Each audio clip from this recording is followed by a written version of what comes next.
మిత్రులారా 1983లో తుమ్మల నాగేశ్వరరావు గారు సజీవ సాక్షి.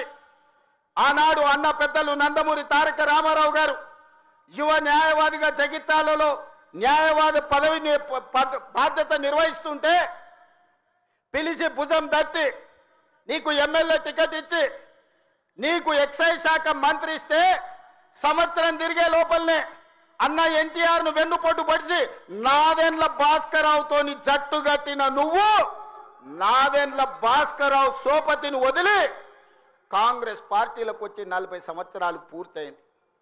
నేను అడుగుతున్నా పెద్ద మనిషిని, ఈ 40 ఏళ్ళు జగిత్యాల నియోజకవర్గమే కాదు కరీంనగర్ జిల్లాలో ప్రతి కాంగ్రెస్ పార్టీ కార్యకర్త 14 ఎన్నికల్లో 11 సార్లు ఎమ్మెల్యే, 3 సార్లు ఎంపీ, 1 సారి ఎమ్మెల్సీ, 14-15 సార్లు బీభావిస్తే దుఃఖాన్ని దిగముంగుకొని ఎన్టీఆర్ను వెన్నుపోటు పడిచిన నిన్ను, నాదెండ్ల భాస్కరరావు అనుచరుడైన నిన్ను ఎమ్మెల్యేగా, ఎంపీగా, ఎమ్మెల్సీగా ఏ ఎన్నికల్లో పోటీ చేసినా వేలాది మంది కాంగ్రెస్ పార్టీ కార్యకర్తలు నిన్ను భుజాల మీద మోసిన మాట నిజం కాదా?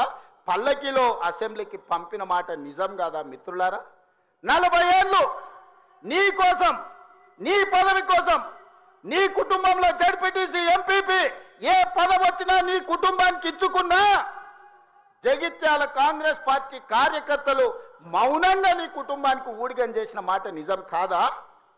గ్రామంలో ఉన్నోడు గ్రామంలో ఉండాలి, మండలంలో ఉన్నోడు మండలంలో ఉండాలి, జిల్లాలో ఉన్నోడు నియోజకవర్గంలో ఉన్నోడు నియోజకవర్గంలో ఉండాలని పాపంది చేసింది నువ్వు కాదా?